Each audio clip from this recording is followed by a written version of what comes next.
Hello and welcome to B.E.P. Talks, where we let you get up close and personal, make wonderful contacts with extraordinary experts from a cross section of all around the world who are going to bring you amazing content, give you new resources, make it possible for you to engage with them, and certainly to be inspired by them.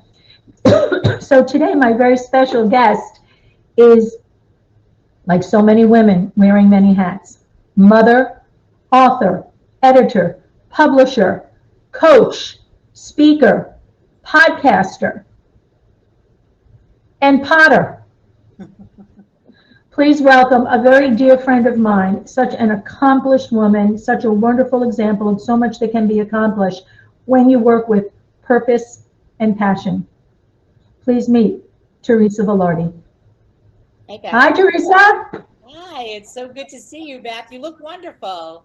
Well, thank you so much. I really do appreciate that. And you can see, as someone who is an author, a publisher, she lives in the book world, and just take a look behind her. She is truly surrounded by books. So Yes. we are certainly talking to the right person.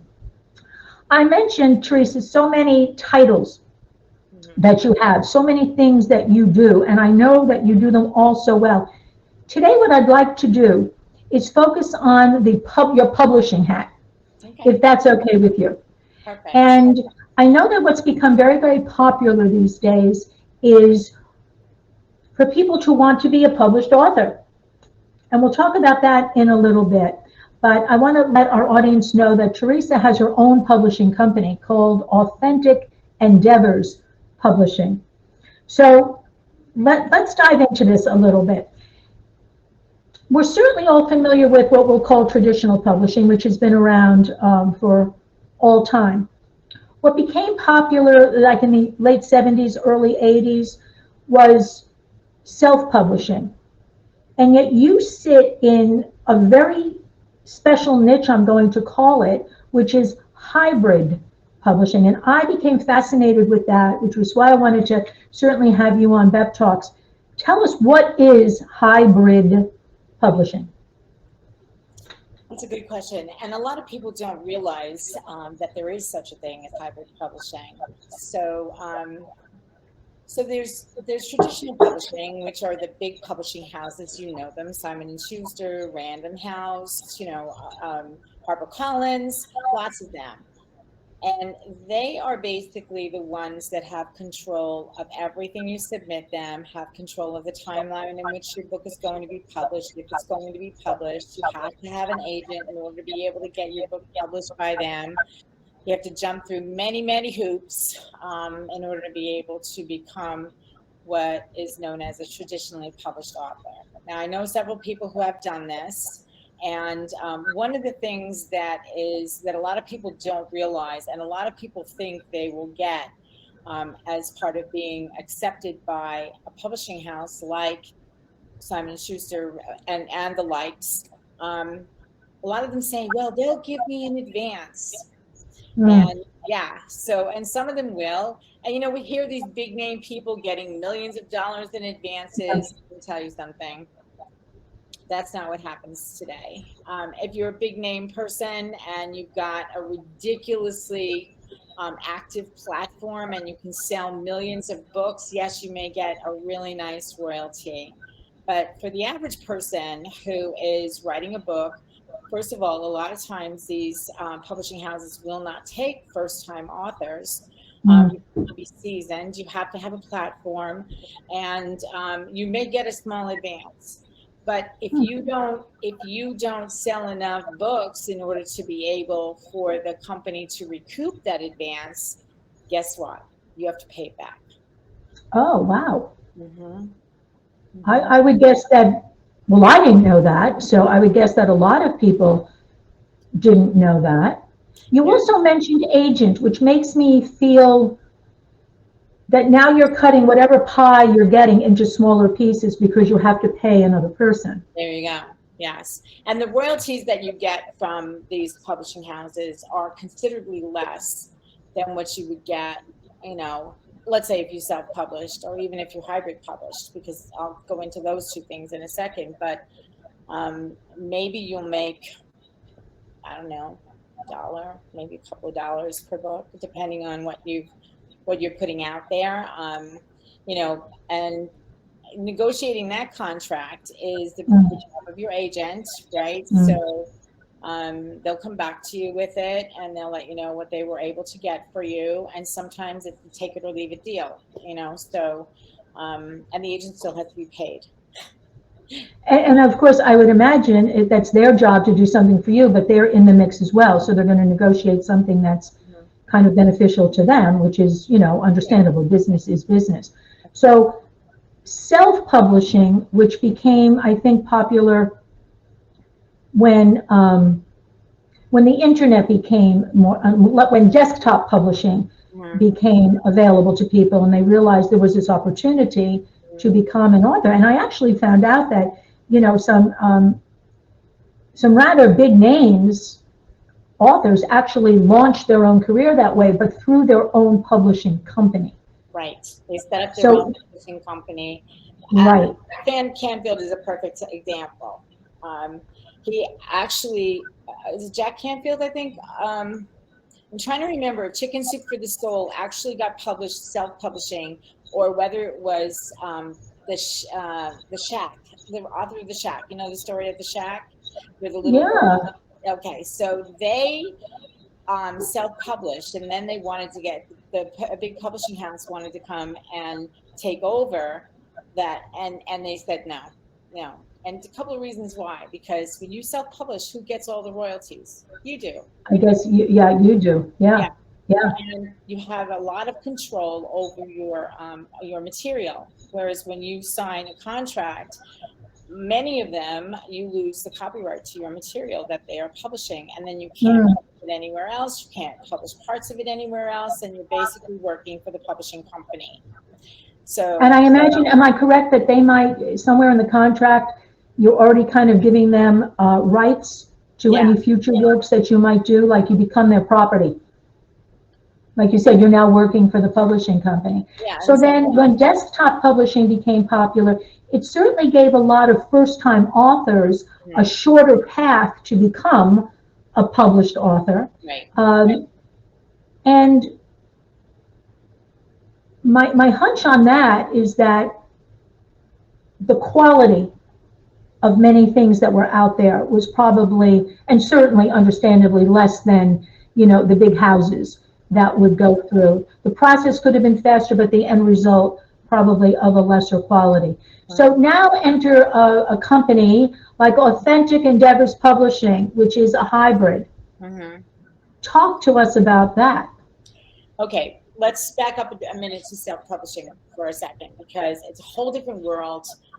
Self-publishing itself is a whole different world. There was a platform called CreateSpace not too long ago, and they were tied into Amazon. Amazon is the biggest bookstore in the world. Excuse me. They hit countries that probably you and I have never heard of. Hmm. So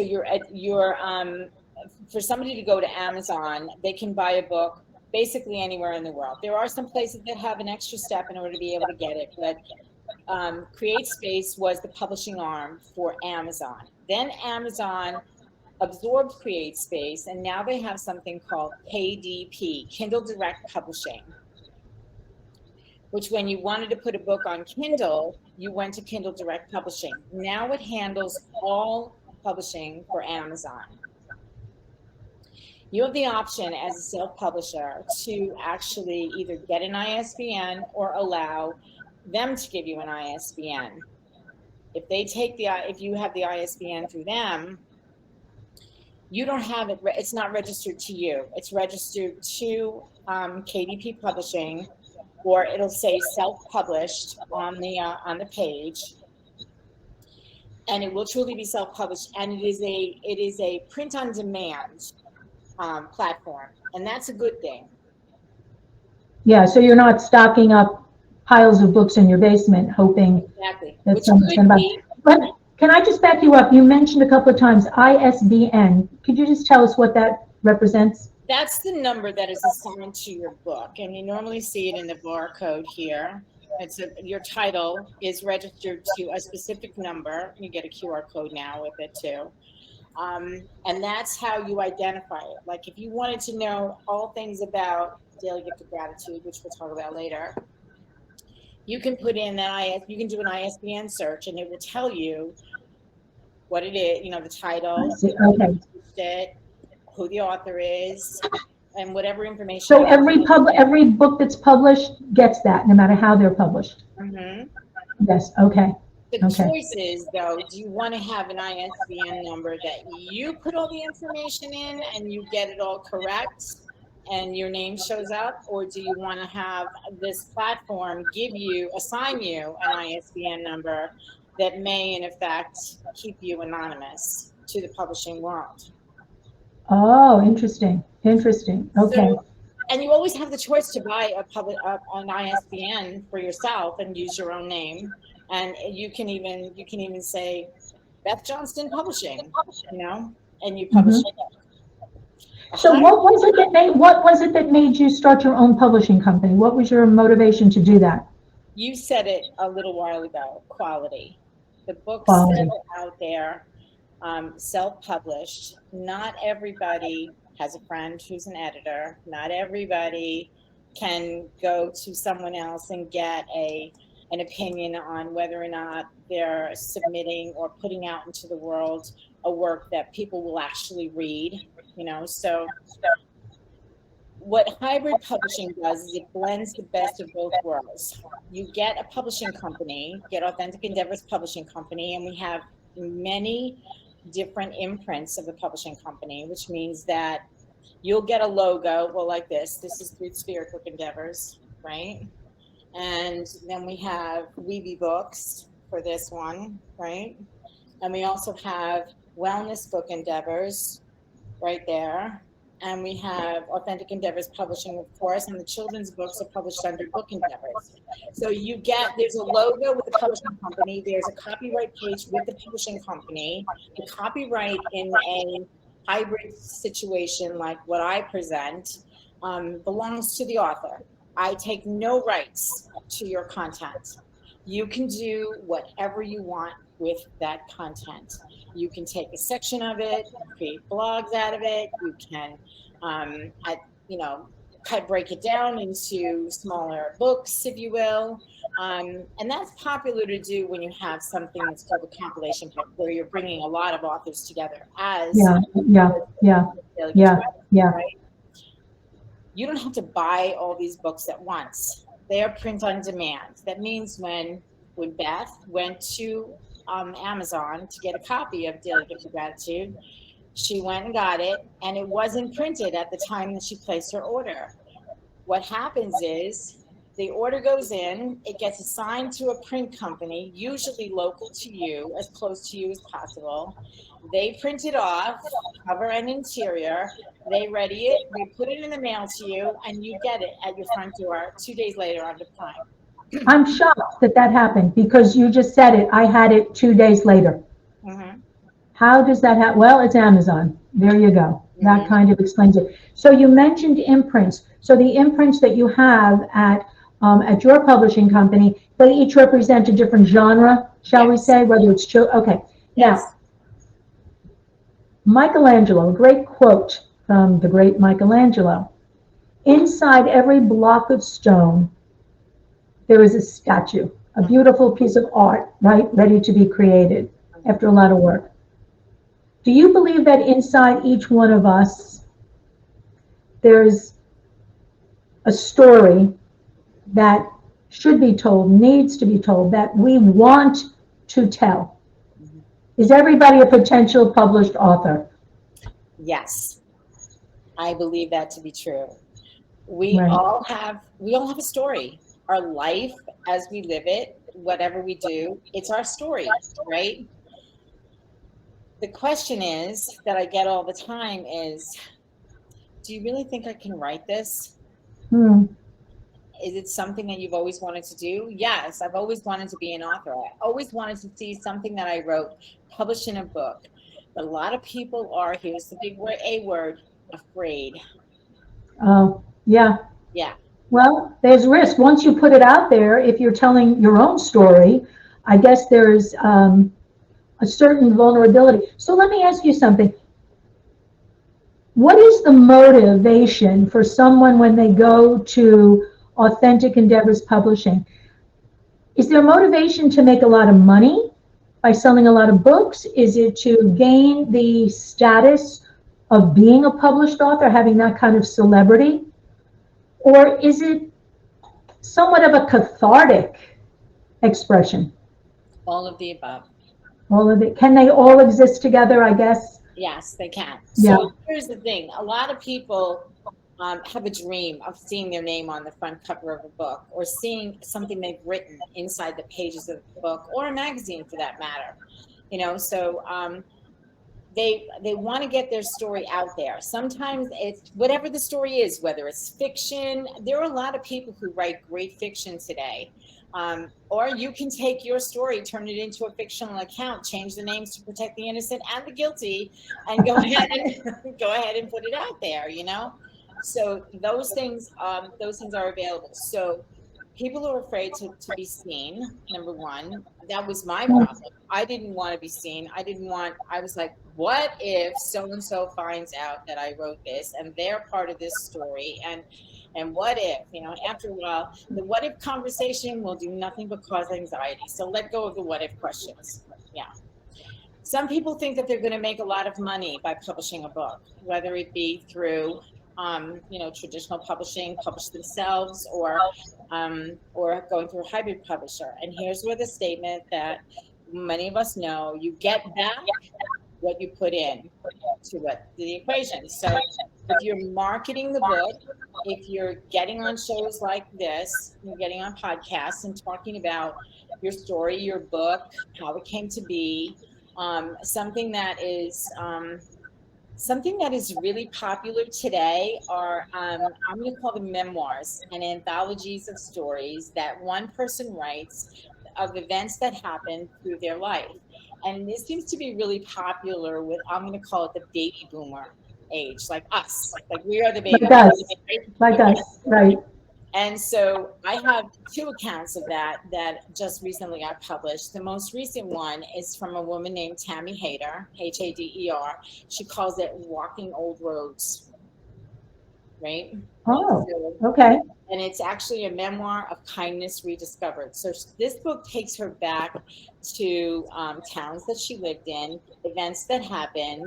And as I was reading through this on the final edit, I'm like, man, we could have been neighbors to one another for some of the things that happened. Like, I don't know about you, but my mother, when it was time for dinner, she screamed everybody's name out the front door and hoped they would come in for dinner.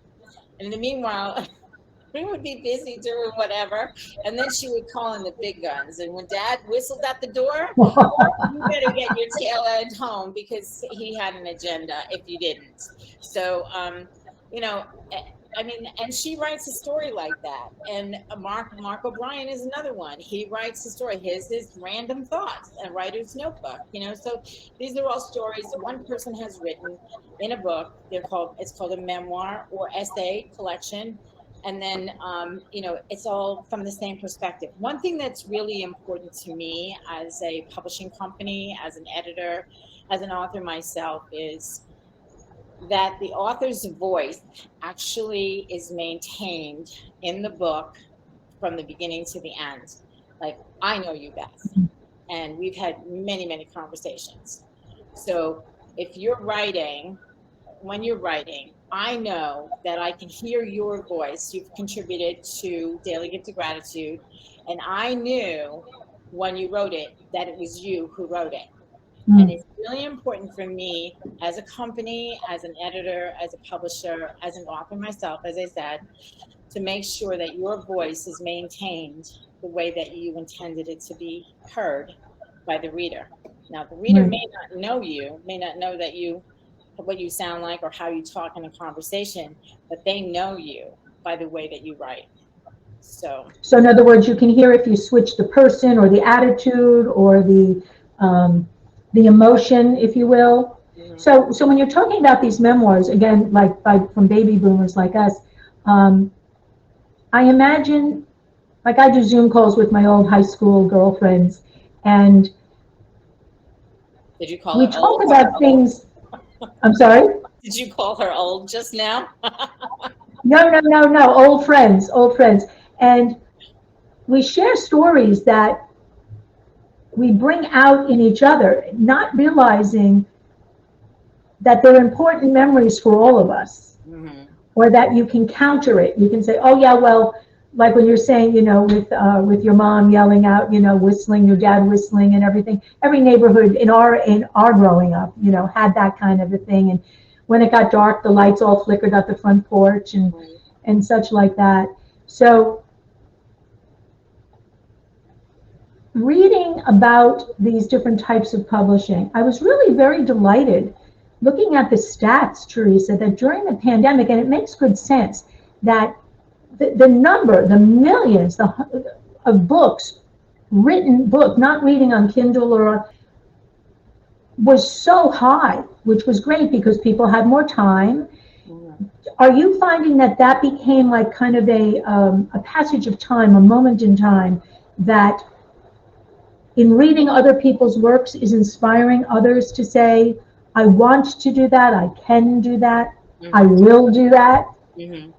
Yeah, there are Yeah, so many people that have, full-time jobs, they're raising their families. I mean, it's a busy time, busy world.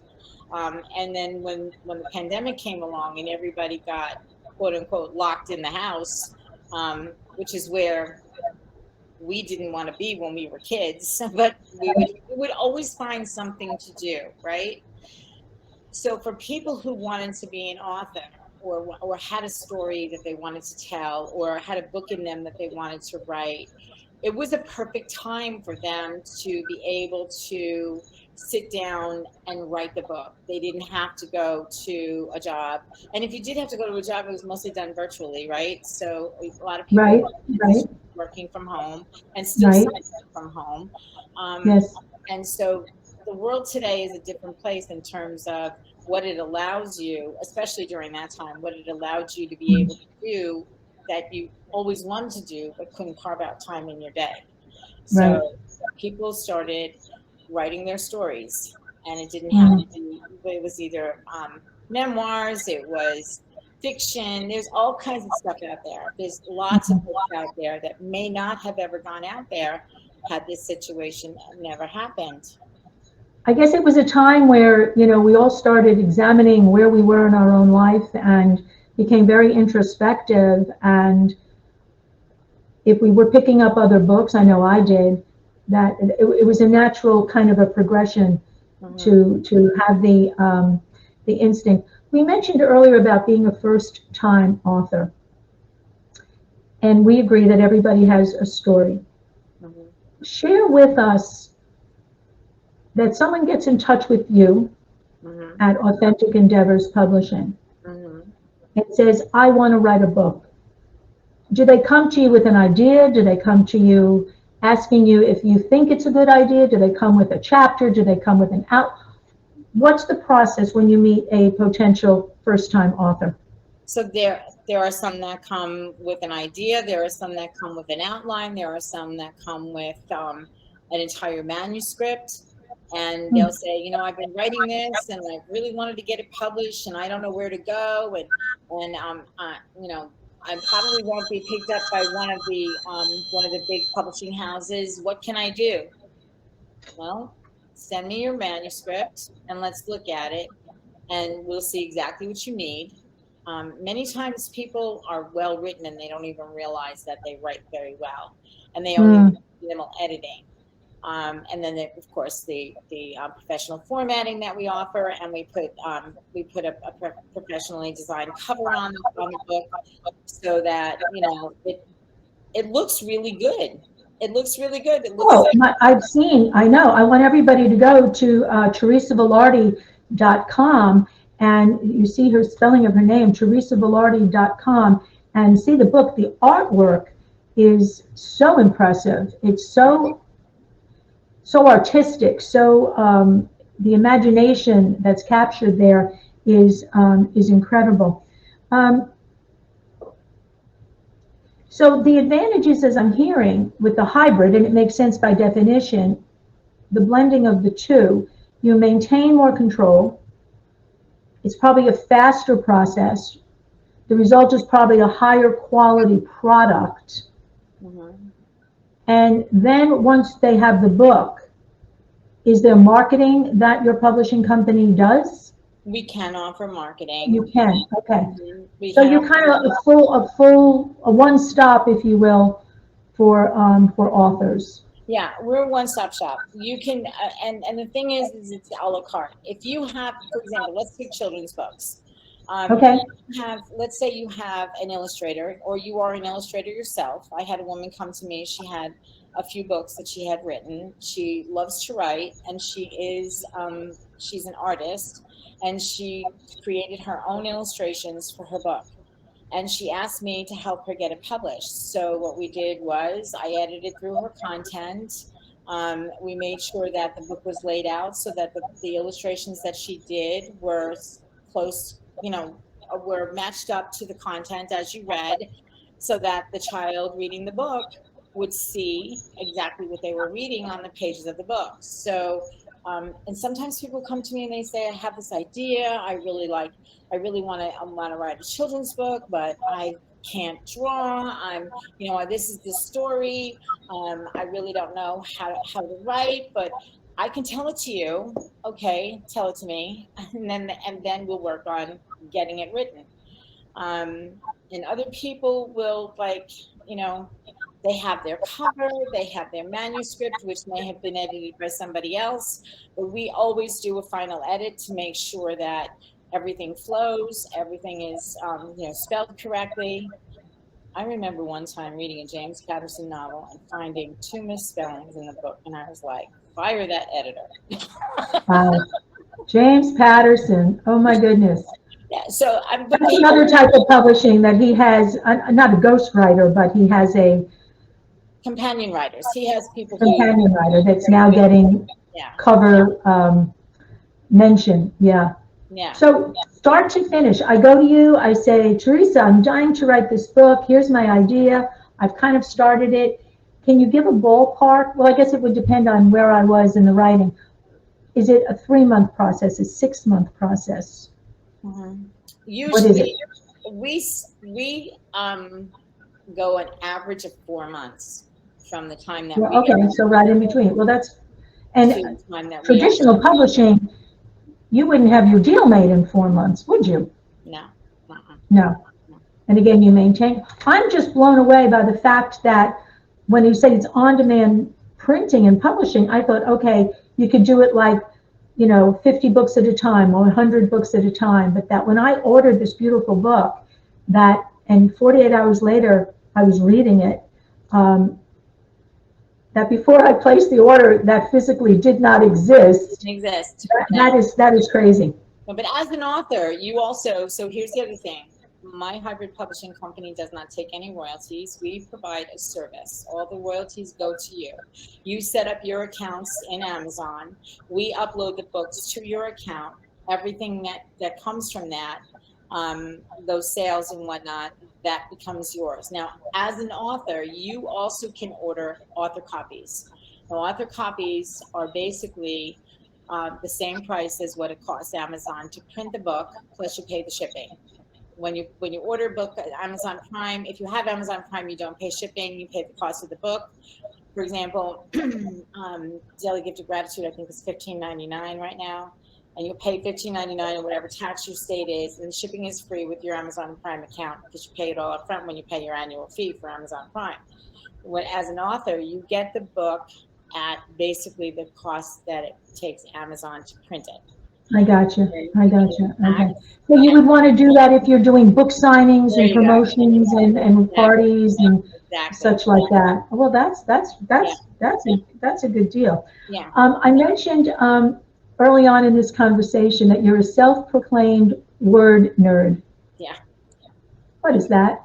How could you not be a word nerd if all you do is read all day long? Of course, that makes all the sense.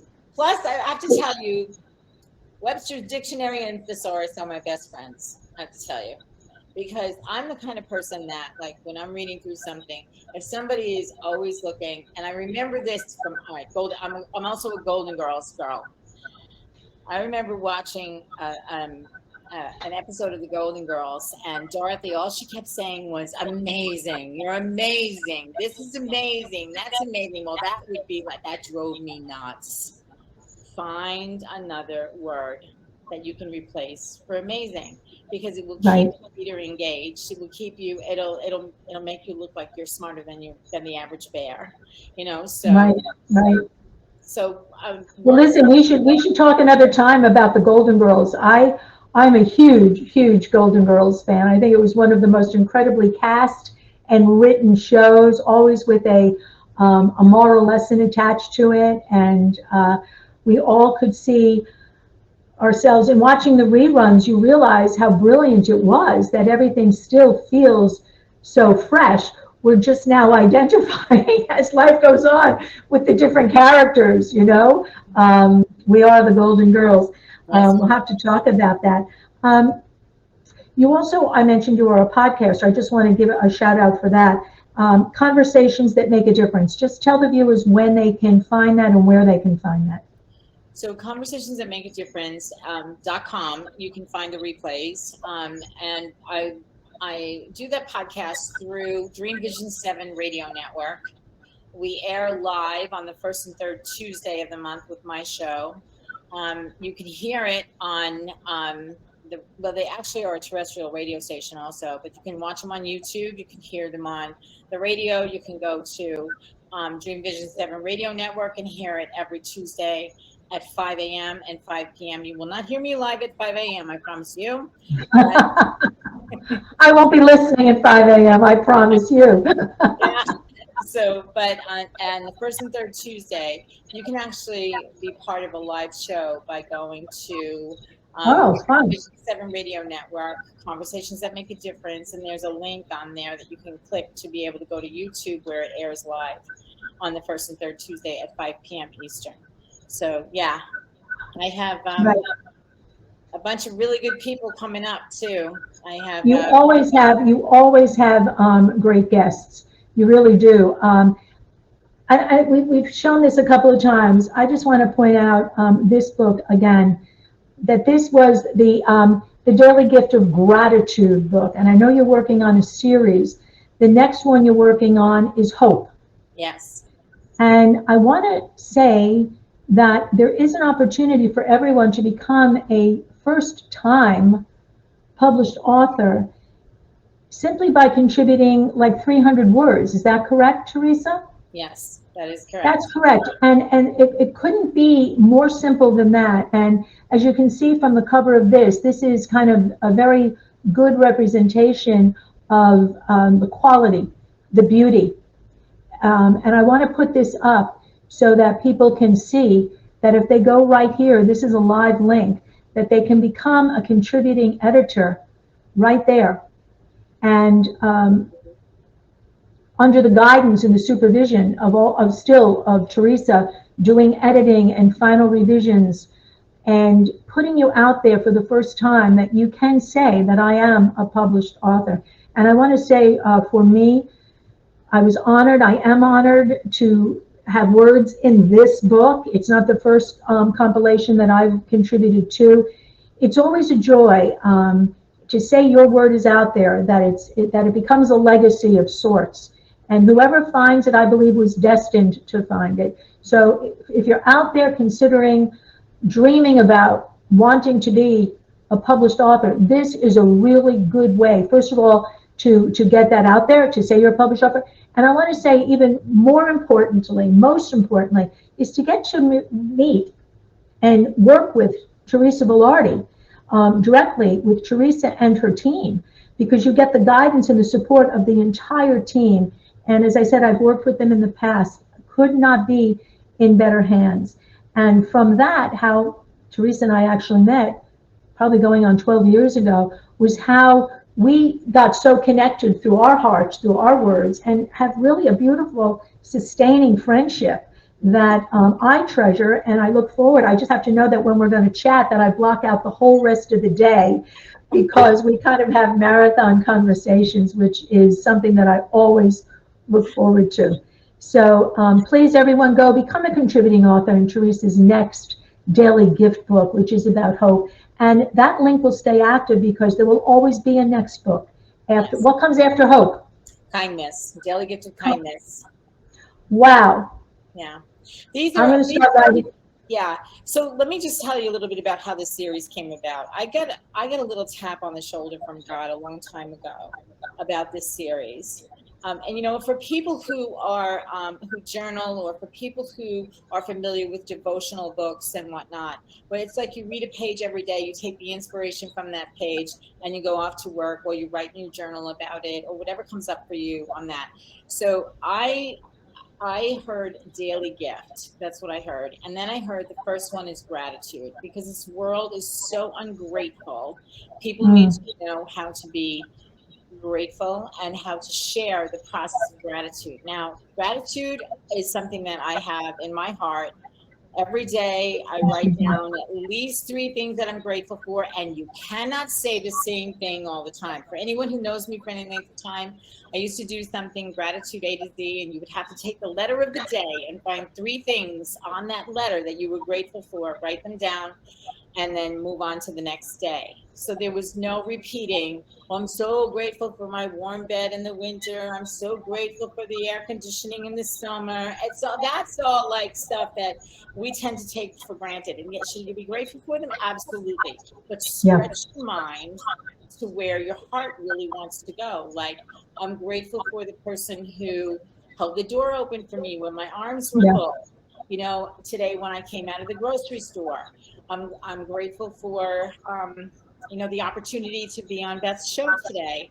That I know that a lot of people will get a little bit of gratitude from my heart to theirs, that they may be inspired to keep a gratitude journal or write a story about gratitude themselves. And I have to say, Teresa, I don't think anybody can listen to you even for a short period of time and not get that sense. I mentioned it earlier. You work with such purpose and passion, and clearly that's what B.E.P Talks is all about, where our guests talk about their beliefs, their experiences, their passions, and all of those things that were from our yesterdays bring us to today, and hopefully, you know, continue to propel us to go forward. And everyone should consider, you know, become an author, even, and I don't mean to minimize the value of it, but start as a contributing author in a compilation book, and you have a link right here that yeah, will be live. You can go to that, meet Teresa, go to teresavelardi.com. You will learn so much more about her.